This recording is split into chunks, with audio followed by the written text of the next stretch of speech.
మరి మన కొరకు అన్నం పెట్టేందుకు వ్యవసాయం చేసేటటువంటి ఈ రైతుకు 10 ఎకరాల పైన ఉంటే ఆలోచిస్తామనంటే కొంత బాధ అనిపిస్తుంది.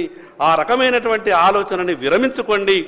అధ్యక్ష, ఈరోజు 2.5 ఎకరాలు ఉన్నటువంటి రైతులు ఈ రాష్ట్రంలో 47 లక్షల మంది ఉన్నారు. అదేవిధంగా 2.5 నుంచి 5 లక్షల లోపు ఉన్నటువంటి రైతులు 11 లక్షల రైతులు ఉన్నారు. అదేవిధంగా 5 నుంచి 10 మధ్యన ఉన్నటువంటి రైతులు 4,72,000 ఉన్నారు. అధ్యక్ష, 10 ఎకరాలకు పైన ఉన్నటువంటి రైతులు ఈ రాష్ట్రంలో కేవలం 64,000 మాత్రమే ఉన్నారు. మరి మన కొరకు అన్నం పెట్టేందుకు వ్యవసాయం చేసేటటువంటి ఈ రైతుకు 10 ఎకరాల పైన ఉంటే ఆలోచిస్తామనంటే కొంత బాధ అనిపిస్తుంది. ఆ రకమైనటువంటి ఆలోచనని విరమించుకోండి. రైతుకు కులం లేదు అధ్యక్ష. రైతు రైతే, ఏ కులం ఉన్నా కూడా రైతు రైతే. కాబట్టి మీరు మిగతా విషయాలు ఆలోచించకుండా ఎన్ని ఎకరాలు ఎక్కువ వ్యవసాయం ఎవరు చేస్తారు అధ్యక్ష? వ్యవసాయాలు అంతా బాగలేవు అధ్యక్ష.